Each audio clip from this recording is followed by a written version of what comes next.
কিছু এলাকায় তেল বিক্রিতে সীমাবদ্ধতা থাকায় অনেক স্টেশন নির্দিষ্ট পরিমাণের বেশি তেল দিচ্ছে না। এর ফলে বাইক চালকরা বারবার লাইনে দাঁড়াতে বাধ্য হচ্ছেন। কেউ কেউ অভিযোগ করছেন, এক এক জায়গায় এক এক নিয়ম হওয়ায় সাধারণ মানুষ বিভ্রান্তিতে পড়ছেন। এদিকে জ্বালানি তেল ঘিরে কোথাও কোথাও উত্তেজনার ঘটনাও ঘটছে। লাইনে আগে পরে হওয়া নিয়ে বাগবিতণ্ডা থেকে হাতাহাতির ঘটনাও ঘটেছে বলে স্থানীয়রা জানিয়েছেন।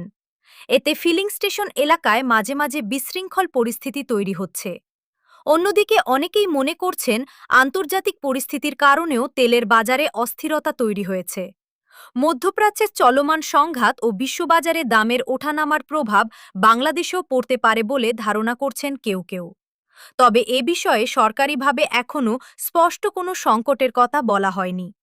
সরকার ও সংশ্লিষ্ট কর্তৃপক্ষ জানিয়েছে, দেশে জ্বালানি তেলের পর্যাপ্ত মজুত রয়েছে এবং নিয়মিত আমদানি চলছে। সাময়িক কিছু সমস্যা থাকলেও পরিস্থিতি দ্রুত স্বাভাবিক হবে বলেও আশ্বাস দেওয়া হয়েছে। তবে সাধারণ মানুষের দাবি, যাতে দ্রুত